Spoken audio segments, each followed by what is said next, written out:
Ça va? Alors, donc on va parler du sujet de la plainte. Alors je peux vous dire que, vous savez qu'on est connecté à la paracha. D'accord? D'ailleurs la preuve c'est que quand Julia, je lui ai dit le titre, elle a fait oh, c'est pas vrai. Et bon, moi mes enfants ils n'ont pas lu la paracha, mais je peux vous dire qu'ils ont passé la journée à grogner, comme s'ils m'avaient donné tous les exemples pour le cours de ce soir. Alors, hein?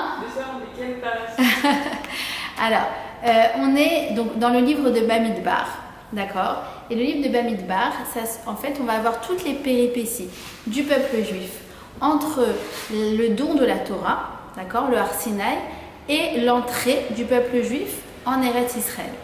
Et il va y avoir énormément de péripéties, vous allez voir, et beaucoup de catastrophes. C'est pas moi qui le dis, c'est le Rav Kook, il appelle ça le livre de Bamidbar, le livre des catastrophes.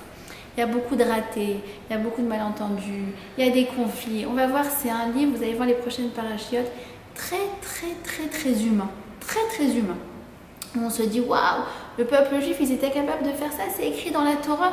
Et du coup, on va se retrouver énormément dans des configurations qu'ils vont rencontrer. Et donc là, cette semaine, c'est The Paracha où en fait, on devient le peuple le plus râleur, le plus rouspéteur de tous les temps. Tout le monde craque dans la paracha, y compris des personnalités très importantes qui d'habitude n'ont pas l'habitude de craquer. J'ai nommé Myriam et son frère Moshe Rabbeinu. Normalement, c'est des personnalités avec beaucoup de stature. On va voir que même dans cette paracha, eh bien, aussi ils vont craquer, ils vont se plaindre. Donc on va toucher le thème. Ça va ? On va toucher le thème de la frustration, de l'insatisfaction et de la plainte. La question c'est, quand on se plaint, quand on grogne, quand on appelle ça vider notre sac, est-ce que, en fait, c'est libérateur?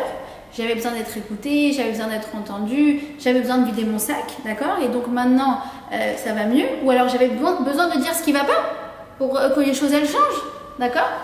Ou alors, eh bien, on est dans un travers qui est très anxiogène, où en fait, on se plaint beaucoup, on grogne beaucoup, et ça devient donc anxiogène, et ça devient en fait très destructeur. Et c'est vrai qu'en ces temps politiques, donc en France, il y a les manifestations contre la réforme de la retraite, je ne sais pas si vous êtes au courant, apparemment ils cassent tout Paris. Ici en Israël, c'est quand même bon enfant avec les réformes de la retraite, mais la réforme judiciaire, mais quand même, il y a un vent très anxiogène et beaucoup de personnes qui rouspètent et beaucoup de plaintes et beaucoup de négativité. Alors, comment elle commence la paracha? Vous allez voir en fait que tout est dans le premier verset. Au début, quand je vais vous le lire, vous n'allez pas comprendre, mais quel rapport? Mais tout est dedans. Il y a écrit quoi? Il y a écrit Be'alotra et hanerot el mupne hamenora yeiru shivat hanerot. Lorsque, alors, tu allumeras la menorah, d'accord? Eh bien, c'est pas écrit vraiment lorsque tu allumeras la menorah. Donc là, si vous voulez, c'est Dieu qui donne une injonction à Aaron. Il lui dit en fait dans le tabernacle, d'accord? C'était en fait, si vous voulez, comme un temple, comme une synagogue portative qu'ils avaient dans le désert. Alors il y avait certains rituels à l'intérieur de ce tabernacle, d'accord?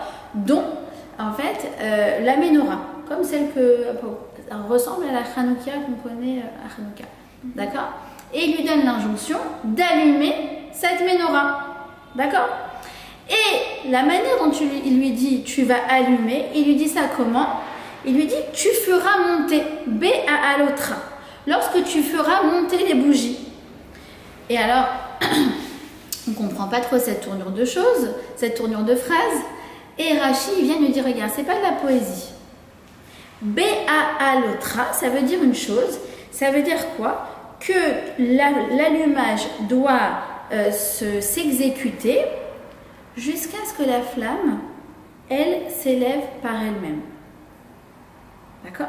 Ça veut dire en fait, je dois allumer avec un briquet, une allumette, je dois laisser ma main quelques secondes, m'assurer que la flamme, c'est bon, elle tire son intériorité d'elle-même, d'accord? Enfin, du combustible, et puis je retire ma main. Seulement là, je retire ma main. Vous allez me dire, ok, quel rapport? Le rapport déjà, c'est que vous savez que nous, notre Neshama, elle s'appelle bougie. Ner Hashem Nishmat Adam. La Neshama de l'homme, c'est la bougie d'Hachem. C'est-à-dire que, eh bien, de l'allumage de la menorah, on apprend beaucoup de choses par rapport à nos schémas comportementaux, à notre construction psychologique. Alors qu'est-ce qu'on apprend? On apprend que pour pouvoir briller, on a besoin de tirer notre énergie de l'intérieur sans avoir besoin de recours à l'extérieur. Oui, mais on a dit qu'au début, il y a un geste de l'extérieur. Il y a le briquet, il y a la main qui vient. Oui, ça correspond à toutes les fois où tu es dans le creux de la vague, les fois où tu as besoin d'un coup de pouce, les fois où tu as besoin d'aide. Mais après, il faut que tu cherches à être autonome. Ça veut dire, par exemple, en termes d'estime de soi. En termes d'estime de soi, on a tous un besoin vital qui s'appelle l'estime des autres. Ça s'appelle le kavod. C'est un besoin de la neshama. Mais je ne dois pas être dépendante de ça. Je dois avoir absolument mon estime personnelle. Parce que si j'ai pas mon estime personnelle, si je suis dépendante du regard des autres, je tombe dans le travers d'être dans le, comment dira-t-on, dans le m'as-tu vu, dans la dépendance de ce que les gens vont penser de moi, etc. En termes intellectuels, bien sûr que j'ai besoin d'avoir la grille de lecture d'autres personnes, j'ai besoin de conseils, j'ai besoin de recul, j'ai besoin qu'on m'aide à analyser les choses différemment. D'accord? Mais je dois surtout pas être dépendante de l'opinion des autres. Je dois être connectée à ma propre opinion. Ça veut dire oui, j'ai besoin de ce coup de pouce, mais il faut surtout chercher à avoir une autonomie intellectuelle. Sinon, on est candidat à la manipulation. Si je laisse les autres penser pour moi. Vous êtes d'accord? Autre exemple, l'exemple financier tout simplement. C'est sûr qu'il y a des moments où on est dans le creux de la vague, on a besoin d'aide, etc. Mais on doit toujours aspirer à être ce qu'on appelle mitparnes. C'est quoi mitparnes? C'est avoir notre propre subsistance. D'accord? Pour ne pas tomber dans la sistana. Ok? Comme ils disent les Asiatiques, apprendre à pêcher plutôt que de demander le poisson. D'accord? Alors c'est vrai que des fois tu as besoin du poisson. Il n'y a pas dans le frigo, j'ai besoin. D'accord? Mais sache qu'il faut absolument que ça soit ponctuel. Et que tu ne rentres pas dans une forme de dépendance. D'accord? Ça veut dire que comme la bougie, on doit chercher à tirer notre énergie de l'intérieur. Et cette paracha va nous apprendre que si on la tire constamment de l'extérieur, alors on sera dans une perpétuelle insatisfaction. Vous avez compris? Ça va être tout le fil conducteur de notre cours et de la paracha. D'accord? Alors, on nous parle d'un épisode où il y a certaines personnes qui ont eu l'impression d'avoir manqué quelque chose. De quoi on nous parle? Dans cette paracha, on est à peu près un mois après Pessah. Et certaines personnes n'ont pas pu faire, ils n'ont pas été en mesure de faire le Korban Pessah. Vous savez, c'était à l'époque, ça correspondait à notre Seder à nous. Quand on avait justement le Mishkan, alors on faisait le Korban Pessah. Ces personnes-là, c'est un groupe de personnes, n'a pas pu faire le Korban Pessah.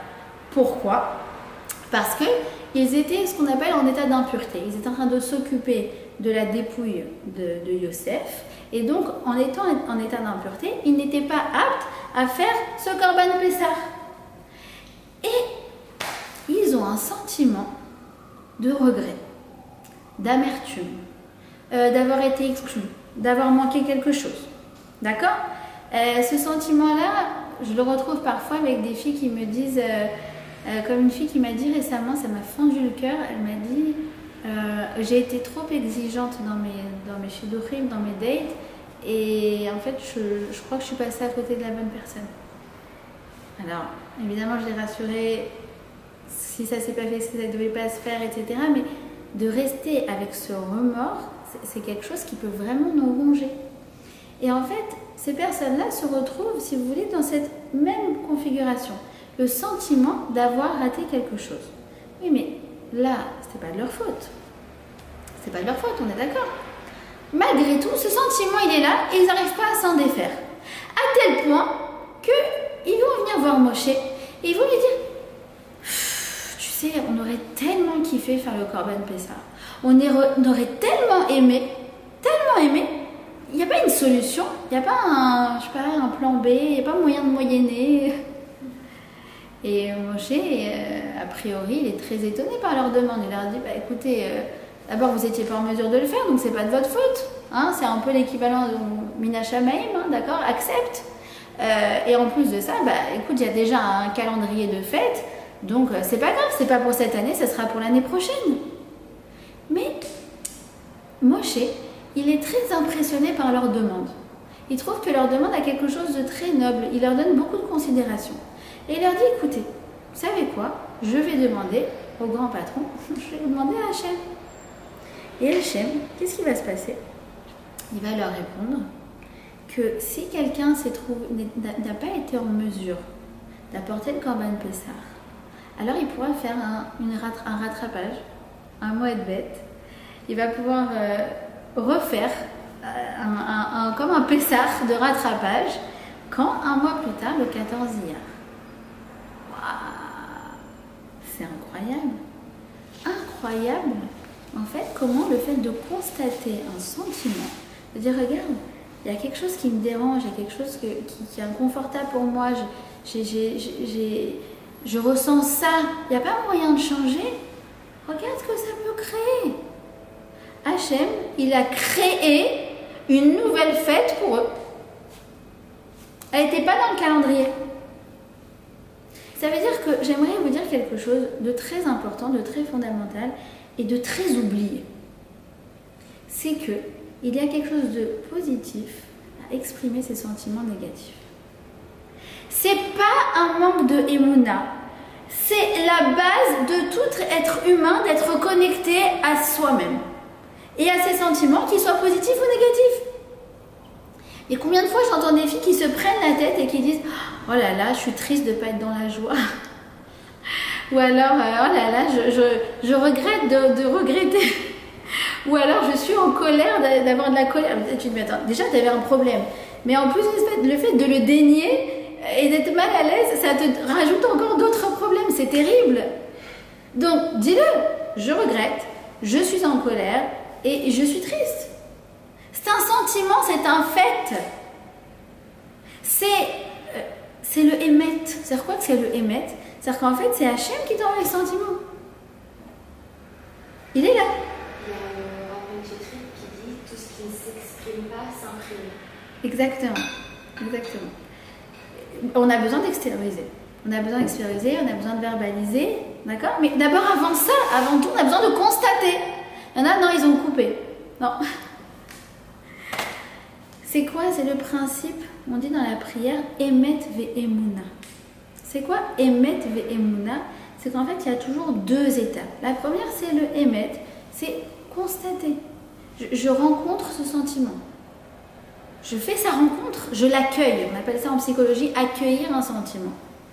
Ve'emuna, qu'est-ce que j'en fais? Le transcender, le transformer, en faire quelque chose. Travailler sa émouna, de dire que c'était Mina Shamaim, etc., etc. Mais tu peux pas passer à l'étape 2 tant que tu n'as pas fait l'étape 1. Sinon, en fait, tu n'as rien fait. Au contraire, tu t'es coupé de toi-même. Alors, vous savez, moi, j'ai eu un enfant, je crois que pendant 4 ans que je donnais cours, il n'y avait pas un cours où je ne parlais pas de lui, tellement il m'en a fait voir de toutes les couleurs. Vous savez pas combien de pleurs, combien de cris, combien de larmes, combien de désespoir, combien de... Tu te rappelles ou pas? Non? On parlait tout le temps. Tout le temps, tout le temps, tout le temps.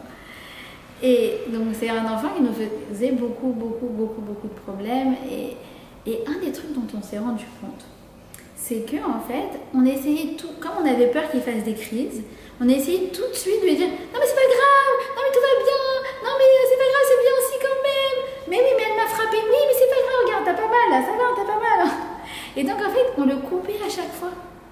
Et quand on a pris conscience de ça, on a dit « Ok, il faut qu'on laisse la place à la plainte. Il faut qu'on laisse la place aux lamentations, aux sentiments négatifs, à tout ça. C'est naturel. Nous, on voulait couper, on voulait faire un raccourci, mais en faisant un raccourci, on a fait un court-circuit. Vous avez compris? Alors, je me rappelle quand on était en plein travail par rapport à ça. Donc, une fois, il est rentré d'un tioul, d'une promenade avec mon mari, et il me raconte le tioul, et franchement, ça avait l'air horrible. Il y avait des embouteillages, il y avait de la pluie, c'était dans le noir, ils n'avaient pas amené les lampes torches. Et il me raconte le truc. Et là, donc mon mari fait à mon fils il dit mais c'est pas grave, c'était bien quand même. Et là je l'arrête et je vais non, je pense que c'était nul. Et là genre tu sais ça a cassé tout le truc, on dirait que j'avais brisé quelque chose. Non, je pense qu'en fait il est déçu, il s'attendait pas à ça. Et là vous savez tout d'un coup la lumière s'est allumée chez lui. Alors évidemment que quand on a un enfant problématique, les choses elles ne se résolvent pas du jour au lendemain, c'est pas genre tout d'un coup la lumière s'est allumée, il n'a plus jamais fait de problème. Mais ça y est, on avait la méthode de travail. On avait cette méthode de travail. C'est-à-dire qu'en fait, on avait été tellement crispés par le fait qu'il fallait surtout pas qu'il soit frustré, que du coup il était encore beaucoup plus frustré de même pas pouvoir s'exprimer. Vous avez compris? Donc si tu prends pas conscience de tes points obscurs, tu pourras pas non plus prendre conscience de ta lumière. D'accord? Et ce qui est extraordinaire, c'est que Rachid, il nous dit quoi? Il nous dit que, tu sais, cette loi-là, s'il n'avait pas fait preuve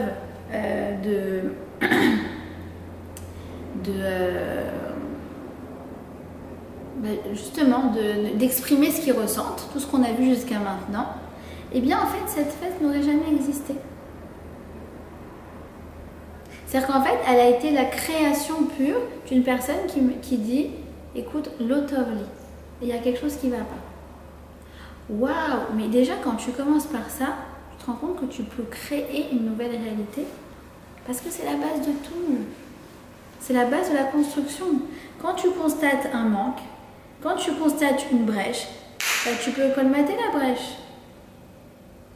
Vous avez compris? Et pour ça, il ne faut pas me dire non mais il n'y a pas de brèche, non mais tout va bien. Non, il est là le trou, il y a un problème. Il faut réparer là. Il faut réparer. D'accord? Et de plus, c'est écrit que Hachem, il s'est même réjoui de leurs revendications. Pourquoi? Parce que en fait, lorsque on se tourne vers Hachem, comme c'est le cas, d'accord? Moshe, si vous voulez, c'était l'intermédiaire vers Hachem. Quand on se tourne vers Hachem, quand on a un désarroi, c'est bien la preuve qu'on compte sur lui pour le résoudre. Donc c'est bien la preuve de la confiance qu'on met en lui. Et ça nous est compté comme un mérite. C'est pour ça qu'il dit le Rambam, il nous dit un truc incroyable. Quand tu es en galère, tu trouves pas de place de parking, tu as eu un PV, tu as raté la sortie d'autoroute, je sais pas, moi, en ce moment je suis très...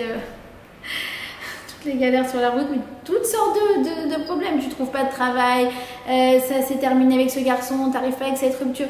Et quand tu prends cette chose-là et que tu la tournes vers Hachem, d'accord, le Rambam il te dit que ta prière, elle s'appelle une mitzvah. Tu es en train de faire une mitzvah de la Torah. Tu dis, ah mais je sais pas, moi je croyais que mitzvah c'était faire le kiddush, c'était allumer les bougies de Shabbat, faire afrashatrala, mettre les tefilines. Non, non. Même quand tu dis à Hachem, Hachem, s'il te plaît, sors-moi de cette galère. Ça s'appelle mitzvah. Pourquoi tous ces problèmes avec cet enfant? Pourquoi ce célibat qui n'en finit pas? Pourquoi? Ça s'appelle mitzvah. Il dit le Sfat Emet, il dit la prière et les plaintes, Hitlonenut, vis-à-vis d'Hachem, sont l'expression d'un lien shalem, d'un lien authentique avec lui. Et les remerciements aussi. Quand tu dis merci Hachem, Aninochem, merci Hachem, je respire. Regarde, moi j'avais pas de voix pendant 48 heures. C'est terrible. Après quand ça revient, je dis merci Hachem, je peux même pas dire moi Dani, enfin à peine quoi. Vous entendez encore ma voix, j'ai du mal à se remettre. Là aussi tu es dans une relation authentique avec Hachem. Mais l'un ne vient pas contredire l'autre. C'est ça, Emet Vemona. Vous voyez ce que je veux dire? C'est dans le positif comme dans le négatif. Mais c'est comme dans un couple.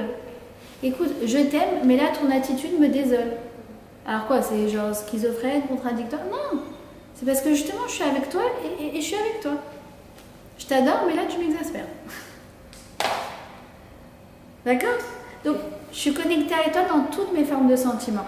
Exactement comme David Amela, vous savez qu'il était connecté à Hachem dans tout le panel de sentiments qu'un être humain peut vivre. C'est comme ça qu'il a écrit les télévisions. Oui, dis-moi. Est-ce que c'est mauvais d'en vouloir à Hachem quelque chose qui nous a envoyé? Mais dis-lui! Je lui dis une fois, il y avait un, je sais plus, je crois que c'était un rescapé de la Shoah, qui s'était... Je ne sais plus exactement qui c'est. Ah oui, qui parlait plus Hachem. Et qu'est-ce qui s'est passé? C'est qu'à un moment, il a commencé à déverser sa colère contre Hachem. Et là, le rabbin qui l'accompagnait, il a fait voilà, maintenant tu fais tchouva. Maintenant tu es sur la bonne voie. Tu as compris à qui il faut parler? D'accord? Donc, oui, après, c'est pas tout. Vous comprenez que la vie, elle est complexe. Mais enlevez ça et il manque une partie essentielle. D'accord? Donc, et ça, c'est vrai par rapport à tout. Ça veut dire qu'en fait, cette paracha nous dit une chose. Souvenez-vous bien, les filles. Personne ne viendra défendre tes intérêts mieux que toi-même. Sois bien clair. Il ne faut pas compter sur les autres. C'est vrai dans tout. Une fois, il y a quelqu'un qui est venu me voir qui m'a dit oui, tu sais pas ce que ma belle-sœur, elle m'a fait subir et machin. Et j'entends le mot subir et subir et subir et subir. Et comment elle me traite.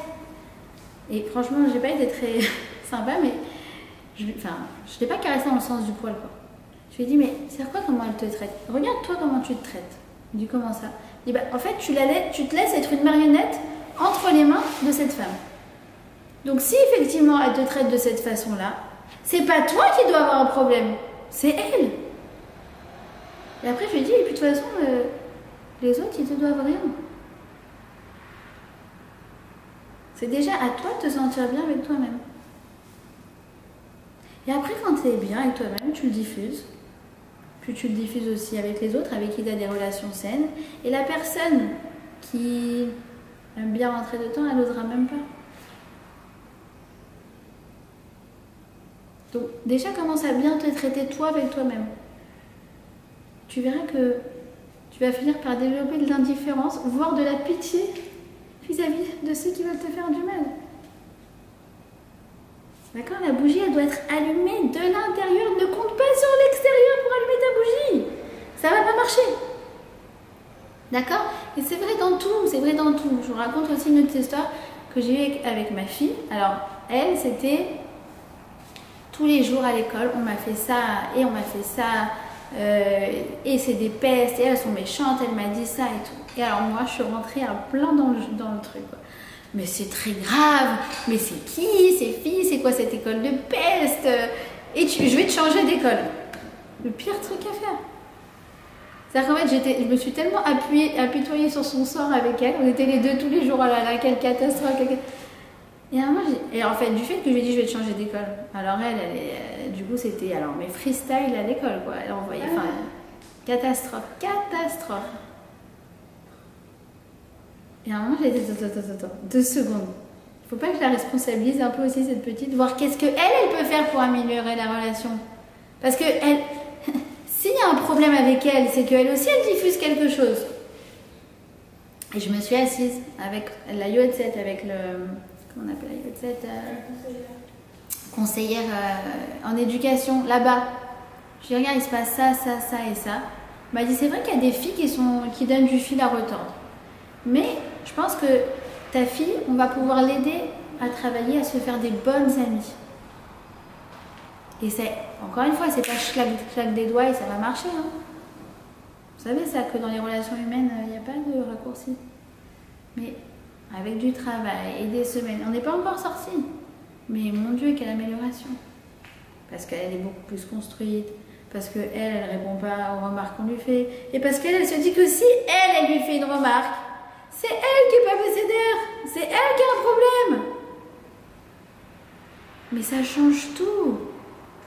À tel point qu'une fois, il y a la prof qui était vraiment pas sympa avec toute la classe. Et elle lui a dit, Madame, ça va, vous allez pas bien? Vous vous êtes mal réveillée ce matin? Est-ce que vous avez compris l'effet que ça a? C'est que du coup, quand mon problème, c'est mon problème, je me responsabilise, et du coup, je suis beaucoup moins perméable au problème des autres. Le problème de la prof, c'est son problème à elle. Elle va pas, moi, me culpabiliser ou me faire rentrer dans son jeu. Je lui ai rien fait. Et j'en ai bien conscience. Parce que je suis connectée à moi-même. Vous avez compris ou pas? Donc ça, c'est vrai dans tout. C'est vrai dans tout. C'est vrai que parfois, c'est pas une question de se responsabiliser. C'est vrai que parfois, il y a des fois où tu te cognes à un mur, quoi.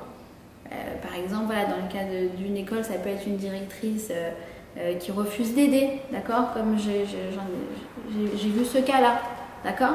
Non, je me retrouve, la directrice, elle fait bah, débrouille-toi avec ta fille, moi je m'en mêle pas. Bah, je vais vous dire un truc, j'ai eu l'impression de cogner un mur ce jour-là, quand elle m'a dit ça. Cogner un mur. Mais en vérité, cogner un mur, c'est très rassurant. Parce que si tu cognes un mur, tu sais que tu n'es pas dans la bonne direction et tu changes de direction. Tandis que si c'est un peu comme ça, tu dis attends, je vais peut-être essayer encore tâtonner, peut-être je vais essayer de la convaincre, de m'aider. Non, j'ai compris que là-bas, il n'y avait pas d'aide à recourir. Zéro. Bah, c'est pas grave, changer de direction. Là, il y a 7. Elle est disponible. Génial. Parce que du coup aussi, là, j'enlève la frustration.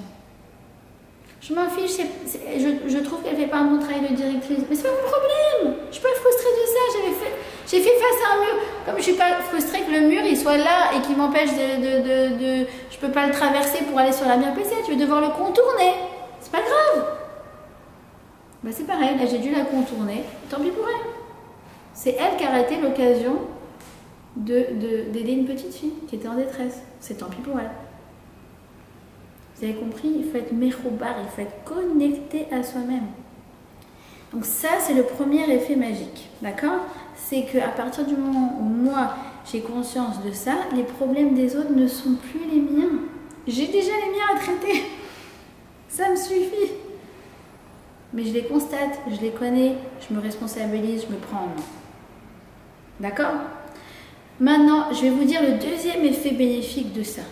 C'est que quand il y a abus, quand il y a manipulation, quand il y a harcèlement scolaire, d'accord? C'est terrible, terrible, terrible ce qui se passe dans les écoles, partout dans le monde, c'est terrible. Moi, quand je lis des histoires, j'en pleure. J'en pleure d'enfants qui se mettent tous d'accord de dire oui, on va lui faire croire qu'on va aller à son anniversaire et en fait, l'enfant il prépare toute la maison et personne ne vient. Mais j'en pleure. Vraiment, c'est terrible. Mais du coup, en fait, quand il y a des cas comme ça d'abus, bah, qu'est-ce qui se passe? C'est que, du coup, on en a conscience parce qu'on n'a pas coupé. On n'est pas dans le déni. Il y a un problème. Et le problème, ça n'est pas toi, mon enfant. Toi, tu es BCDR. Et là, dans ces cas-là, alors oui, viens, on change de cas, viens, on change de structure, viens, on change. Vous avez compris? C'est que là, du coup, c'est beaucoup plus facile pour moi, là, de détecter quand effectivement, il y a agressivité, il y a agression qui vient depuis l'extérieur. Tout dépend de combien je suis connectée à moi-même. Tout dépend de ça. Et avec les enfants, combien il faut être vigilant, combien il faut être aware, combien il faut sentir si ça va ou si ça va pas. D'accord? Il faut les aider à faire ce travail.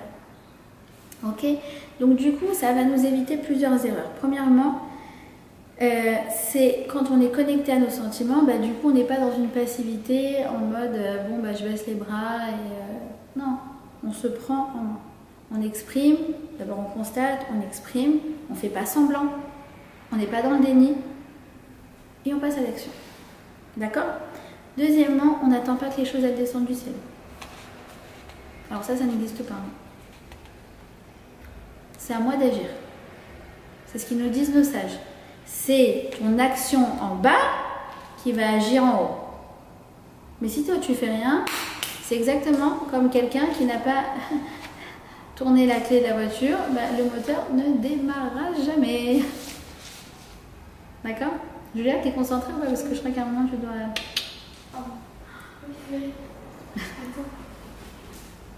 Ouais, en vrai, c'est dans 4 minutes, mais c'est pas grave. Il y a quoi d'autre? Il y a autre chose aussi comme erreur. Bah, c'est de ne pas compter sur les autres pour résoudre mon problème. Si j'ai l'impression que ça vient d'eux parce que c'est eux les fautifs, bah, du coup, les fautifs, c'est les responsables qui doivent régler mon problème. Vous avez compris? Donc, comme je vous ai dit, personne ne va me régler à ta place. La brioute. Et quatrième erreur que ça m'enlève, bah, c'est de m'apitoyer sur mon sort. Non? J'agis. Il y a des fois où je fais face au mur, hein. Mais c'est pas grave, je change de direction, je le contourne. Je compose avec. Ça fait partie de ma réalité. Et on avance. Ok? Alors qu'est-ce qui va se passer? C'est qu'après, il va y avoir un autre épisode qui a l'air similaire. Où, en fait, les Juifs, ils vont, donc le Ham Israël va continuer, les Bnei Israël vont continuer dans le désert. Et là, par contre, c'est écrit que, écoutez bien, ils vont agir comme des pleurnichards. D'accord? Donc, c'est pas lié à quelque chose de particulier. C'est une ambiance plaintive. D'accord? Et donc, le chemin continue comme ça jusqu'au clou du spectacle. Ou alors là, ils vont se plaindre de quoi? Ils vont se plaindre de quelque chose. Il n'y a pas plus merveilleux au monde que j'ai nommé la manne. C'est quoi la manne? Alors, je ne sais pas comment t'expliquer. C'est la nourriture qui descend du ciel devant ta porte. D'accord? Donc, en fait, c'est ton compte en banque qui se remplit sans que tu aies besoin de bosser. D'accord? C'est être entier, quoi. 1. 2. C'est de la nourriture magique, dans le sens où elle prend le goût de ce que tu veux. Ah, tu voulais un McDo, des chips, sushi, qu'est-ce que je veux faire? Couscous, ce soir? Tu peux inviter plein de gens et t'amènes ta manne. Et tu as dit, amenez votre manne aussi, on va faire un repas gourmet. C'est génial, non? Enfin, pour celles qui n'ont pas la patience de passer des heures en cuisine, comme moi, c'est génial. Et puis, ça se digère totalement. Ça veut dire que dans le désert, il n'y avait pas de toilette, pas de besoin de toilette, pas de couche, pas besoin de changer les bébés, pas de... Bon, on avait compris le problème d'estomac, de brûlure à l'œsophage, de tout ce qui va avec la digestion de la nourriture. Non, non, nourriture magique, quoi. Presque. Alors, il y avait des vertus médicales. Ok? Mais, il y avait un problème, c'est qu'elle avait un aspect uniforme. Ça ressemblait, en fait, si vous voulez, comme à de la pâte de la challah. Il ne faut pas prendre un aspect différent. Et alors là, ils vont se plaindre de la manne et ils vont s'en prendre plein la figure. Hachem ne va pas du tout apprécier cette fois-ci. Sa réaction va être très différente. Elle va être à l'opposé de ce qu'on a vu avant. Avant, on a dit waouh, génial, c'est les tzadikim, ça aurait compté comme du mérite. Il invente une nouvelle fête, il like. D'accord? Mais là, oulala, Hachem entendit et cette fois-ci, sa colère s'enflamma. Là, tu as envie de dire, attends, j'ai pas compris la nuance. Ils se sont plaints et ils se sont plaints. C'est quoi la différence? Maintenant, on regarde de plus près. Déjà, il y a marqué quoi? Il y a marqué Va'ata nafshenu yevesha. Notre âme, elle manque de tout. Écoutez bien cette expression. En kol bilti el haman enenu. Alors, ça veut dire quoi? Je vais vous le dire en français, un peu en argot, excusez-moi. Il leur dit, ils disent quoi? Ils disent cette manne, on ne peut plus la voir. Donc, là, qu'est-ce qui se passe? Alors, on va analyser, d'accord? D'abord, quand tu dis ça y est, je ne peux plus me la voir, il y a un problème. C'est bien d'être connecté à ses sentiments, d'accord? Mais pas être complètement dans une tempête, pris par les sentiments, que j'ai même plus de prise dessus et que je n'ai même plus d'objectivité et que j'ai enfermé le problème dans quelque chose d'insurmontable. C'est bien d'être connecté à ses sentiments, mais je ne suis pas on va dire une marionnette entre les mains de mes sentiments. D'accord? Il y a une nuance énorme. Je constate, on a dit, ça me dérange, etc. Mais de là à glisser au point de même plus voir les vertus objectives de cette manne et au point de dire je peux plus me l'encadrer, c'est ça en fait qu'ils sont en train de dire. Ouh là là, là je t'explique, t'as glissé complètement, glissé total. T'as glissé quoi? C'est qu'en fait tu t'es tellement enfermé dans ce sentiment que tu as fait abstraction de toutes les données objectives. C'est exactement ce qu'on fait avec quelqu'un. Ta coloc, c'est vrai, elle range pas. Mais, c'est-à-dire que là, tout d'un coup, tu la résumes à ça. Au fait qu'elle range pas. Et tu la résumes encore plus à quoi? À je peux plus me la voir. Vous avez compris le glissement? Premièrement. Deuxièmement, alors là, ça c'est très marrant. Regardez ce qu'ils vont dire. on se souvient du poisson qu'on mangeait gratuitement en Égypte. Non, souvenez-vous dans quelle situation ils mangeaient du poisson en Égypte? Ils étaient en plein esclavage. Ils étaient dans l'horreur absolue. Et là, tout d'un coup, ils se rappellent du petit fundus, de la petite sole qui était servie. Et là, je dis, mais attends, c'est hallucinant. Exactement comme la fille qui te dit, ah ouais, mais mon ex, il m'offrait des cadeaux. Là, je dis, mais ce même ex que tu m'as dit qu'il te menait la vie dure, que tu n'étais pas heureuse avec lui, que vous n'avez pas la même vision de la vie, c'est lui là? Ouais, mais bon, tu vois, lui au moins, je veux dire, il les aimait pas sur les cadeaux. Bon, peut-être parce qu'il y avait quelque chose à se rattraper aussi. Ouais, vous comprenez ça? Tout d'un coup, le passé, parce que ça, c'est Yetzer Hara, c'est le roi de l'illusion. Il te remet dans un truc. Toi, t'étais pas bien, mais là, il te le remet comme si, non, mais souviens-toi, avec l'autre, c'était au top. Mais aucun rapport. Aucun rapport. T'as été pareil, t'as été prise dans la. T'es une marionnette de tes regrets, de ton passé. D'accord?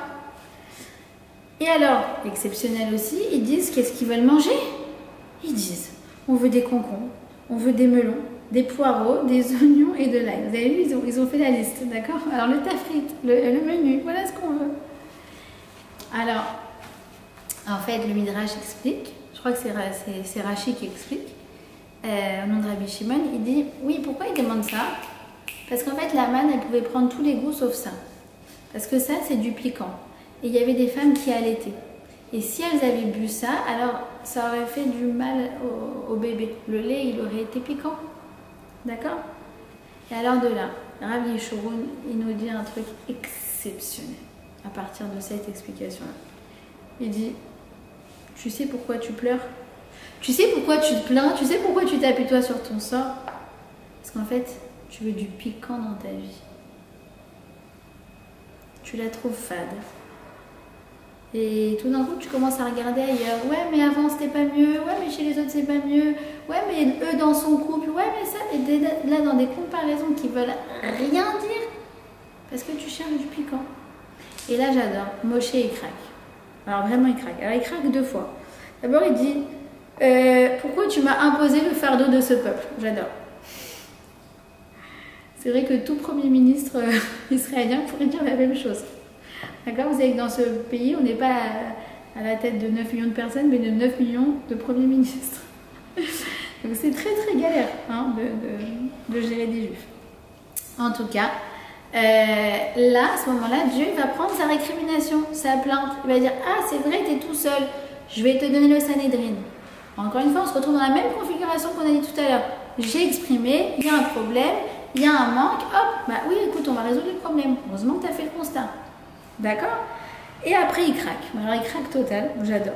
Il dit, mais est-ce que c'est moi qui ai conçu ce peuple, qui l'a enfanté? Donc, il parle au féminin, comme s'il dit, est-ce que je suis la mère de ces 6 millions de personnes? Là, je n'en peux plus. Et à propos de ce qu'il dit, mais en fait, il n'y a pas vraiment de commentaires. On ne dit pas, Moshe, ce qu'il a dit, c'est bien, c'est pas bien. Et de là, on apprend que c'est pas grave de craquer. Il n'y a aucun problème à craquer.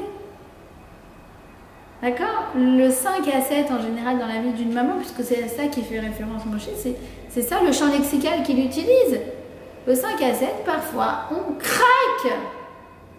On craque bien comme il faut. C'est pas grave, tant que c'est ponctuel.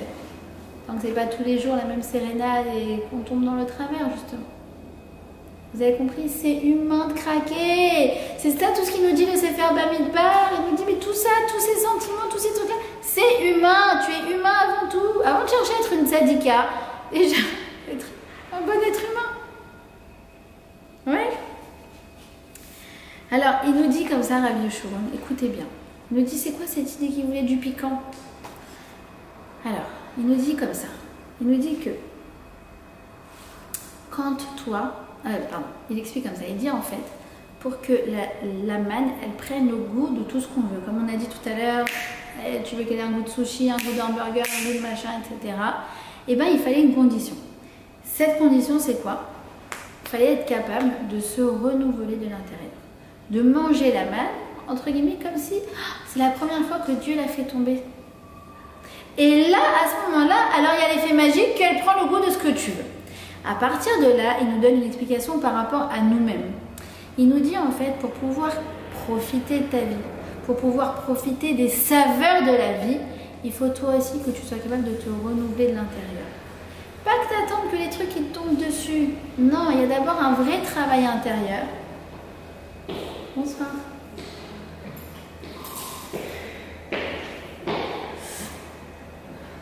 Écoutez bien. Il y a un vrai travail intérieur de quoi? Est-ce que vous connaissez cette expression? Mindfulness. Tu connais pas mindfulness? Il faut que tu t'y mettes, Julia. Hyper important le mindfulness. Ce qu'on appelle en français la pleine conscience. De t'arrêter et de dire, Julia, par exemple, tu manges ton sushi ou tu manges ton hamburger ou ce que tu aimes. Et là, tu t'arrêtes et tu dis, je kiffe. Je kiffe ma glace. Oui, d'ailleurs, il y a un livre qui a été écrit comme ça s'appelle Qui a mangé le chocolat, je crois. Guy Corneau, je ne sais plus. Et en fait, il dit qu'en fait, quand tu as mangé le chocolat, mais sans. En fait, tu étais en train de penser à autre chose, bah, tu n'as pas mangé le chocolat. C'est dommage parce que c'est des calories pour rien. En gros, c'est vivre l'instant présent. Oui, mais être méroubar, encore une fois, cette idée de connexion. Être ancré Ancré dans l'instant présent, ancré dans ta sensation. Parce que sinon, tu peux faire le tour du monde et voir tous les plus merveilleux paysages que tu trouveras les choses fades. Vous avez compris ou quoi? Oui, t'as compris? C'est qu'en fait, il faut se remplir de l'intérieur pour pouvoir être connecté, pour pouvoir kiffer. Sinon, de toute façon, tu trouveras toujours fade. Et c'est là le plus dangereux, que tu vas vouloir chercher du piquant. Aïe, aïe, aïe. Quand tu cherches du piquant dans un couple, Ça pique. Oui, mais si peut être très, très dangereux. C'est qu'il y a peut-être à un moment donné, t'as déjà fait le tour, quoi. ouais, mais la lassitude, elle vient de quelque chose d'intérieur. C'est à toi d'entretenir la flamme de ton couple. Comme je dis à toutes les calottes, mais ton couple, il va jamais se faire tout seul. Jamais. La routine, elle est là comme un petit, tu sais, petite piqûre comme ça, de léthargie, tu vois, qui te tue ton couple. Alors soit tu dis, bah laissons la piqûre rentrer, ou soit tu dis, mais non, mais moi je vais activer les choses. On va partir en vacances, on va se faire un dîner toutes les semaines, on sort en été en laissant les téléphones à la maison. Mais ça, c'est une fois que t'es mariée. Oui. Oui, c'est ça que je veux dire. Alors quoi? Par exemple, je sais pas, mais c'était qu'il y avait quelqu'un qui n'était pas encore marié, qui est sur le Ah, mais s'il y a un problème, alors on retourne dans le même truc. Genre si c'est un peu... C'est remplan-plan. Non, mais... Bah, tu changes et tu prends avec plus de piment. Non, mais C'est ça que je veux te dire, c'est qu'en fait ça dépend des données de départ. Si depuis le début t'as pas le feeling, t'as pas le feeling. Et next, il y a le feeling. Juste qu'il y a- Tu veux une bougie? Non, je sais pas comment expliquer en fait. Bon, si tu veux, on en parle après. Vas-y. D'accord? Mais c'est important, cette nuance elle est importante. Mais s'il y a quelque chose au départ, c'est à moi de l'entretenir. Mais s'il n'y a rien, s'il n'y a pas de départ, il faut mieux laisser tomber. D'accord? Après, c'est quoi? Chacun sa définition du départ, mais... Et juste le fait, quand tu disais qu'il fallait prendre conscience à chaque fois, dans chaque moment, mais le fait de prendre conscience, en fait, tu penses forcément. Et des fois, tu overthink. Naron, alors tu seras là dans 3 semaines ou tu seras retourné à Paris? Oh, c'est le cours dans 3 semaines. Parachat Roukat. C'est exactement ça. Et tout le cours, il répond à la question. Julia, tu lui enverras le cours. D'accord? D'accord, donc quoi? On a dit quoi? Et donc, ah oui, et écoutez bien. Ils disent quoi? À un moment, ils vont dire, ils vont se plaindre de l'eau aussi. Ils se plaignent de tout. D'accord? Et regardez qu'est-ce qu'ils disent à propos de l'eau. Ils disent Ki marim hem. Elles sont amères, les eaux. Et nos sages, ils nous disent ne lis pas que les eaux, elles sont amères. Lis que eux, ils sont amers. Quand toi, tu es amer, tout te paraît amer. Et je vous assure que les gens qui s'inventent des problèmes souffrent réellement. Tout leur paraît, c'est très difficile, très difficile. Mais ça dépend de ce que tu as teinté ton intérieur. Si tu as teinté de fade et justement de plainte et de grognement, Mais la moindre frustration, elle va te faire rejaillir tout ça. Donc elle te dit, travaille ton intériorité, peut-être que toi, si tu travailles sur ta douceur, alors là, les eaux, elles vont te paraître douces. D'accord? Donc on va éliminer plusieurs types de plaintes. D'abord, les plaintes comme moyen d'attention. Non, c'est des moyens de construction. D'accord? Alors c'est vrai que parfois, on a besoin de se décharger. Et le fait d'être écouté, ça apporte beaucoup de réconfort. Mais attention à ce que ça soit pas, ça ne devienne pas l'unique voie de communication. D'accord? Comme j'ai besoin d'attention, alors du coup je me plains tout le temps. Vous en connaissez des comme ça? Non? Oui? Alors, crachez. Les plaintes par rapport aux choses qui ne changeront jamais.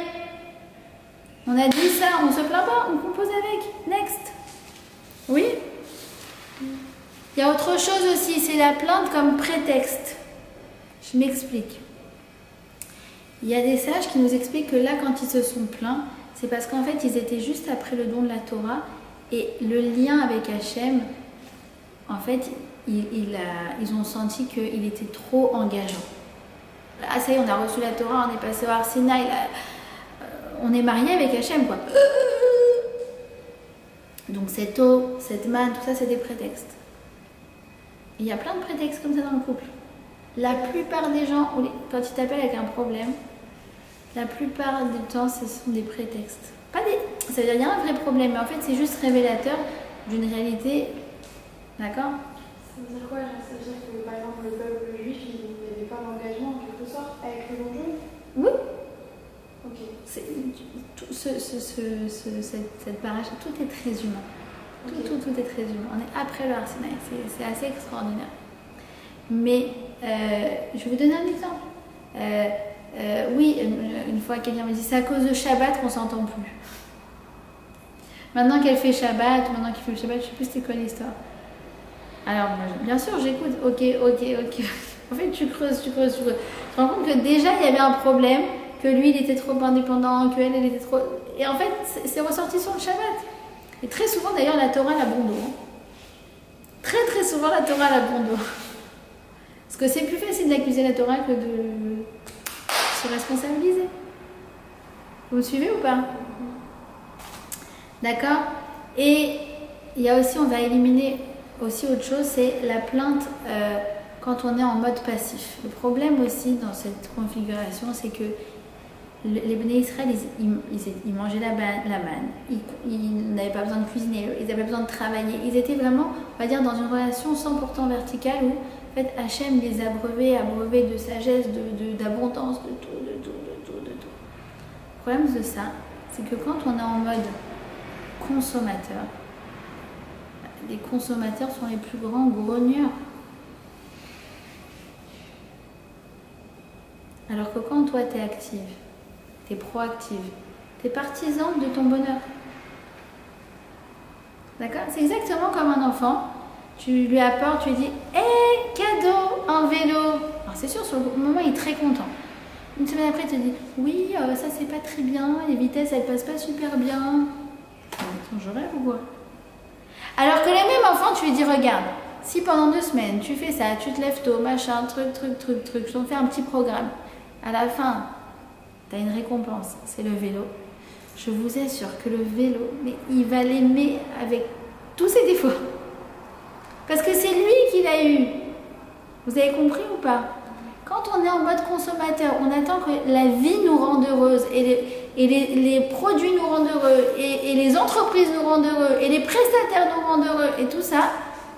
C'est là que tu vas ressentir la plus grande amertume. Ton bonheur, il vient avant tout de toi. De ta manière d'être proactive, de ta manière de construire, de ta manière de te réaliser. D'accord? Si tu es en mode partisan du moindre effort et attendons que les choses viennent,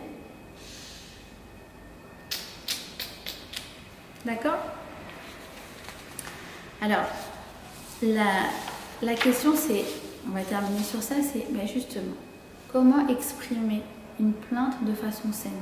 Maintenant qu'on a compris qu'est-ce qui est sain et qu'est-ce qui n'est pas sain, d'accord? Avec, si vous voulez, vous avez compris ou pas? On avait la première, on a tiré des conclusions. Il y avait la deuxième, on a tiré des conclusions. En fait, c'était the does and the doesn't, comme ça on dit. Ouais. Et là, on va avoir une dernière leçon avec Myriam. Myriam, elle va faire quelque chose dont c'est écrit qu'on doit s'en souvenir, d'accord? C'est quoi? C'est qu'elle va parler en mal de son frère Moshe. Elle va parler en mal de son frère Moshe et c'est quelque chose de tellement grave que, eh bien, ça fait partie des choses dont on doit se souvenir perpétuellement. C'est comme ça que la Torah elle le dit, d'accord? Alors, je n'ai pas besoin de tout expliquer le contexte, d'accord? Mais en gros, si vous voulez, Moshe s'était séparé de son épouse, Tzipora, et Myriam, elle trouvait ça très déplorable. D'accord? Maintenant, jusque-là, c'est bécéder, tout est ok. Qu'elle trouve ça déplorable, ben, entre parenthèses, quand ses parents ils se sont séparés à elle, Myriam, d'accord? Bien des années avant, donc il s'agissait de Yocheved et d'Amram, ses parents, ils s'étaient séparés. Elle a trouvé ça déplorable, elle l'a dit, et ils se sont remis ensemble, et de là, et des Moshe Rabbeinu. Donc on voit qu'on est en fait, entre guillemets, dans la même configuration. Mais là, ça ne va pas être bécédaire. Pourquoi? Un, c'est à qui elle a dit. Elle a dit à quelqu'un d'autre. Mais tu as un problème, dis-le à la personne. Dis-le à la personne. Sinon, tu vas le dire à tout le monde. Ça s'appelle la médisance. Et la médisance, ça pollue. Et c'est insupportable. Tu sais, des fois, moi, des gens, ils me disent des trucs. Mais pourquoi tu ne dis pas à elle ton problème plutôt que de me polluer avec des sujets pas intéressants? Ça ne m'intéresse pas. Et si tu avais vidé son sac avec elle, tu n'aurais pas besoin de le vider avec moi. Et comme en plus, c'est pas moi qui vais t'apporter la solution, du coup, tu vas continuer de le dire et de le dire et de le dire parce que sinon, c'est pas constructif. Donc c'est là comme ça que tu te retrouves à faire la médisance avec plusieurs personnes. Mais il fallait lui dire à elle. D'accord? Deuxièmement, il y a des formulations qui sont très très très négatives. Comment on le dit? D'accord? Je vais vous dire une chose. Tout à l'heure, c'était quoi le problème? On a dit qu'ils ont maudit, ils ont dit on ne peut plus la voir. D'accord? On peut dire je veux du changement, mais pas maudire ce qu'on a. On peut dire j'aimerais que ma coloc fasse la vaisselle, mais pas je peux plus me la voir. On peut dire j'aimerais que ma belle-mère prenne ses distances, d'accord?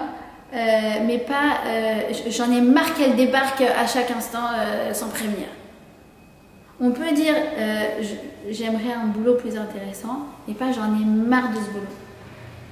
D'accord? Tu sais, des fois, moi, quand les gens ils me disent oui, vie de ou journée de d'accord? C'est des expressions qui... On dit, mais si les gens dans le ghetto de Varsovie, ils t'avaient entendu dire ça, mais ils seraient devenus fous. Tu te rends compte de ce que tu as eu aujourd'hui? Tu as eu la santé, tu as eu la paix, tu as eu des amis, tu as eu un boulot, tu as eu ça, tu as eu ça, tu as eu ça. Tu respires au Hachem. Et tu oses maudire une journée entière de ta vie avec tous les cadeaux que Hachem t'a fait. Ne dis pas cet enfant il est insupportable. Mais qu'est-ce qu'il a comme problème? Ne dis pas t'es un égoïste, mais plutôt je vois que c'est dur pour toi de donner. Cette formulation, elle change tout. C'est pas genre juste, vous savez, je vous donne des techniques pour mieux vous sentir. Non, non, non. C'est des choses qui sont profondes, qui sont intérieures et qui permettent de prendre de la hauteur. De dire, regarde, je constate que ça va pas, d'accord, mais le reste, ça va bien. De remettre ça dans un contexte positif. D'accord? C'est-à-dire, j'ai des aspirations meilleures que celles-là. On peut encore progresser, on peut encore améliorer. Ça, c'est baisser d'air.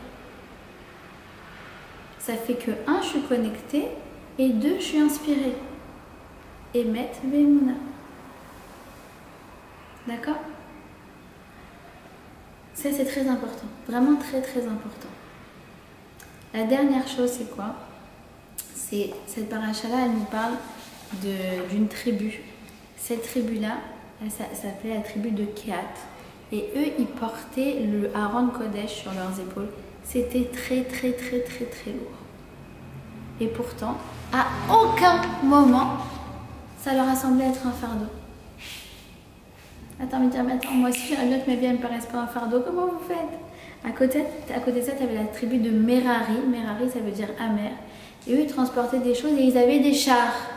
Mais ça leur paraissait lourd. Alors là, tu dis, attends, il y en a un, il transporte un fardeau sur les épaules. Ça lui paraît léger. Et l'autre, il transporte, il a la voiture et ça lui paraît lourd. Alors nos sages nous disent, c'est quoi la différence? C'est que pour la tribu de Kehat, c'était le Haron Kodesh. Quand tu sens que les choses, elles sont kadosh, ça paraît tellement plus léger. Tellement plus léger. Quand tu comprends que ta vie, elle a du sens. Quand tu comprends que cette difficulté, elle a été orchestrée par Hachem. Quand tu comprends qu'elle est là pour que tu grandisses, ça donne du sens, ça rend les choses beaucoup plus légères. Beaucoup plus légères. D'accord? Donc ça, c'est, encore une fois, d'infiltrer un regard de Emouna dans notre vie. Ça, c'est kadosh. D'aller au travail, il y a quelque chose de kadosh. D'être avec cet ami, il y a quelque chose de kadosh. Ma vie, elle est kadosh. Tous les événements de ma vie sont kadosh. Et ça me donne en fait beaucoup plus de légèreté dans la façon de vivre les événements. D'accord? Donc, et à propos justement de cette tribu, c'est incroyable, mais c'est écrit comme ça, c'est écrit Betzel Shaddai Itlonan. À l'ombre d'Hachem, il se plaignait. Et en fait, c'est quoi? C'est qu'en fait, à l'ombre d'Hachem, il s'abritait. C'est-à-dire qu'en fait, quand tu sais que c'est lui qui dirige ta vie, bah, du coup, quand tu es à l'ombre d'Hachem, tout te paraît lumineux. Vous avez compris, quand tu es connecté à lui, c'est là que la flamme, elle grandit vraiment. C'est là que tu tires ta force de ton intériorité. Parce que tu es connecté à lui, c'est lui qui te remplit. Et c'est ça qui te donne des ailes. D'accord? Donc, on va résumer. Accuser, baisser les bras, être dans une posture passive, me prendre dans un sentiment dans un amas de sentiments négatifs et confus, ça fait que même le doux de ma vie devient amer. En revanche, on a vu quoi? On a vu que sentir que ma vie elle a du sens, me responsabiliser, me prendre en main, savoir détecter les manques, mais sans m'enfermer dedans et sans jamais maudire ce que j'ai. Rester connecté à mes sentiments, mais sans perdre de vue les belles choses objectives que j'ai dans ma vie. Ne pas croire que tout est la faute des autres. D'accord? Mais c'est toujours moi qui décide comment j'interprète et comment je gère l'événement. Et saupoudrer Hachem de tout ça, et même l'amertume de notre vie, on va la rendre douce. Voilà. Est-ce que vous avez des questions? Tu vas arrêter le... Oui. Assistante de prod. Oui. Ah bah, attends.